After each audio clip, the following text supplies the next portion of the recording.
श्री चरण सरोज रज निज मन मुकर सुधाय बरनव रघुवर विमल जस जोधा एक फलचार बुद्धिहीन तन जान के सुमरो पवन कुमार बल मोय विद्या देव मोय हरऊ कलेश विकार। आज मैं रामपाल के चेरे यमन दास के जो कहा है उन्होंने तीन गुणों की कर से सेवा उनकी कभी न होती मुक्ति, की करते भक्ति जिनकी कभी न होती मुक्ति, उसका मैं खंडन कर रहा हूँ। देखिए मुक्ति होती है कि नहीं। हम शिव पुराण के रुद्र संहिता पेज नंबर 435 से बोल रहे हैं। गजासुर की तपस्या, वर प्राप्ति और उसका अत्याचार, शिव द्वारा उसका वध, उसकी प्रार्थना से शिव का उसका चरण धारण करना और कृतिवासा नाम से विख्यात होना तथा कृतिवासेश्वर लिंग की स्थापना करना। संत कुमार जी कहते हैं, व्यास जी अब परम प्रेम पूर्वक शशि मौली शिव के उस चरित्र को श्रवण करो जिसमें उन्होंने त्रिशूल द्वारा दानवराज गजासुर का वध किया। गजासुर महिषासुर का पुत्र था। जब उसने सुना कि देवताओं से प्रेरित होकर देवी ने मेरे पिता को मार दिया था, तब उसका बदला लेने की भावना से उसने और तप किया। उसके तप की ज्वाला से सब जलने लगे। देवताओं ने जाकर ब्रह्मा जी से अपना दुख कहा।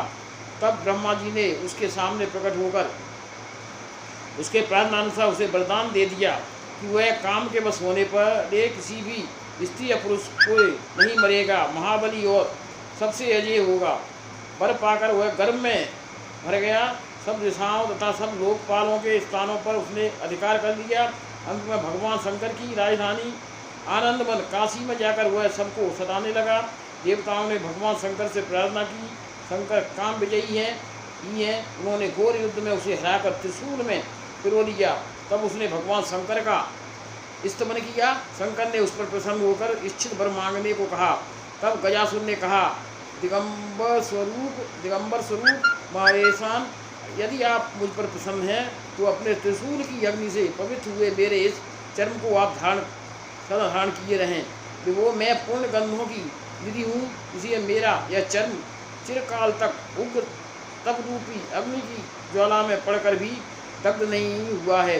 दिगंबर, यदि मेरा यह चर्म पूर्णवान न होता तो रणांगण में उसे आपके अंगों का संग कैसे प्राप्त होता।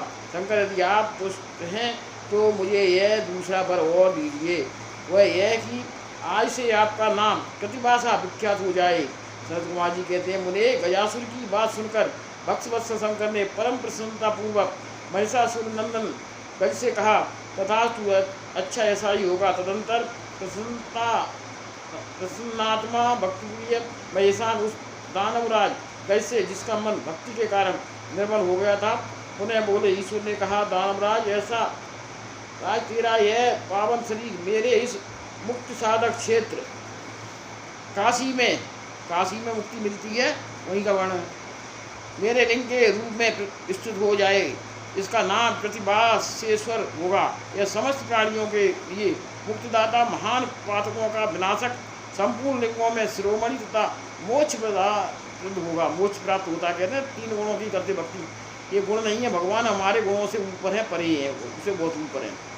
यों कहकर देवेश्वर दिगंबर शिव ने गजासुर के उस विशाल चर्म को लेकर ओढ़ लिया। मुनीश्वर, उस दिन बहुत बड़ा उत्सव मनाया गया। काशी निवासी सारी जनता तथा प्रमथगण हर्षमग्न हो गए। विष्णु व ब्रह्मा आदि देवताओं का मन हर्ष से परिपूर्ण हो गया। वे हाथ जोड़कर महेश्वर को नमस्कार करके उनकी स्तुति करने लगे। समाप्तम। भगवान।